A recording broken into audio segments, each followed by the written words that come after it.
साथियों नमस्ते।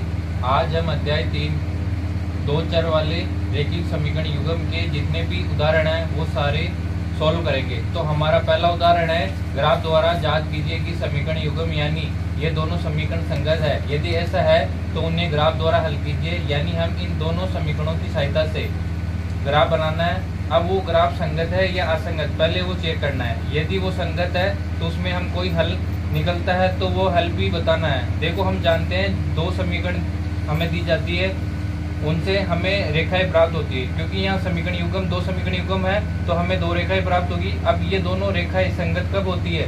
जब मान लो एक रेखा दूसरी रेखा को एक बिंदु पर काटती है तो हम कहते हैं कि ये दोनों समीकरण युग्म संगत है। जब वो एक बिंदु पर काटती है तो हमें एक हल मिलता है।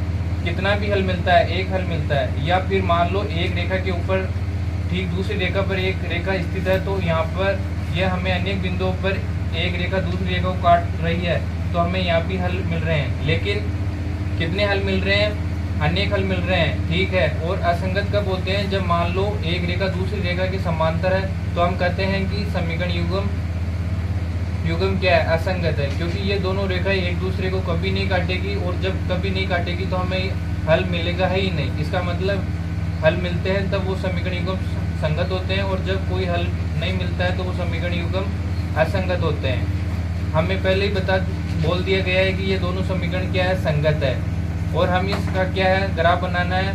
फिर हम ग्राफ बनाने के बाद जो भी हमें ये हल मिलता है उसका उत्तर भी बताना है, ठीक है। चलो पहले हम दोनों समीकरण जो रेखाएं खींचने के लिए एक्स और वाई के दो मान ज्ञात करने हैं। देखो, पहले हमारी पहली समीकरण है वो x प्लस 3y बराबर 6 है। यहाँ से हम x बराबर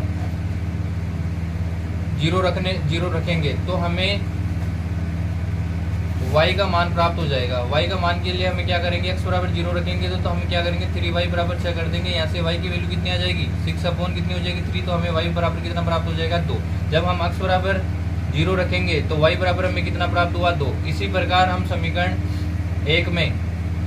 समीकरण एक में वापस y बराबर 0 रखेंगे। y बराबर 0 रखेंगे तो हमें क्या प्राप्त हो जाएगा? x प्लस 0 बराबर 6। तो हमें x की वैल्यू कितनी प्राप्त हो जाएगी? 6 प्राप्त हो जाएगी। कितनी प्राप्त हो जाएगी? 6।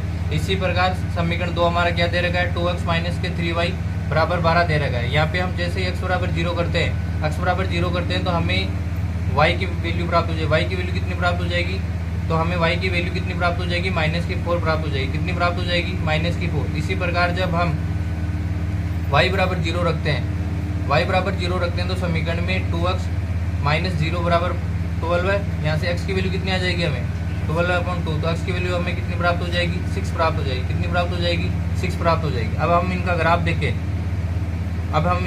देखें तो देखो हमें क्या करेंगे? यहाँ से इधर क्या है? x, यहाँ पे क्या है? x, यहाँ पे क्या है? y, यहाँ पे क्या है? yx, ठीक है बेटा। यहाँ से हम क्या करेंगे? +1 प्लस के 2 प्लस के 3 प्लस के 4 प्लस के 5 और प्लस के 6 तक ले लो। यहाँ से माइनस के नंबर चलते रहेंगे, यहाँ से प्लस के और यहाँ से माइनस के। तो देखो x बराबर 0 तो यहाँ से है तो हमें y की कितनी चलनी है? 2 चलनी है। तो देखो बेटा, यहाँ से मान लो 2 है यहाँ पे। फिर हमें x बराबर 6 तो मान लो यहाँ पे 6 है तो हमें y बराबर 0 रखना है। तो y बराबर 0 तो हमें एक रेखा ये प्राप्त हो जाएगी। दूसरा है हमें बेटा x बराबर 0 तो x बराबर 0 तो y बराबर माइनस के 4 तो माइनस के 4 यहाँ पे आ जाएंगे। फिर हमें क्या करना है? x बराबर 6 चलना है। तो x बराबर 6 तो y बराबर 0 तो हमें ये दो रेखाएं प्राप्त हो जाएगी, ठीक है बेटा। तो जहाँ पे ये कटान काटती है वहीं पे हमें क्या प्राप्त हो जाता है? ग्राफ का हल प्राप्त हो जाता है। तो हमें यहाँ से कितना कटान बिंदु प्राप्त हुआ? ग्राफ का कटान बिंदु कितना प्राप्त हुआ? ग्राफ का कटान बिंदु हमें 6 और 0 प्राप्त हुआ, जो इस दिए गए समीकरण का हल है। अतः हम कह सकते हैं कि दिया गया ग्राफ क्या है? संगत है।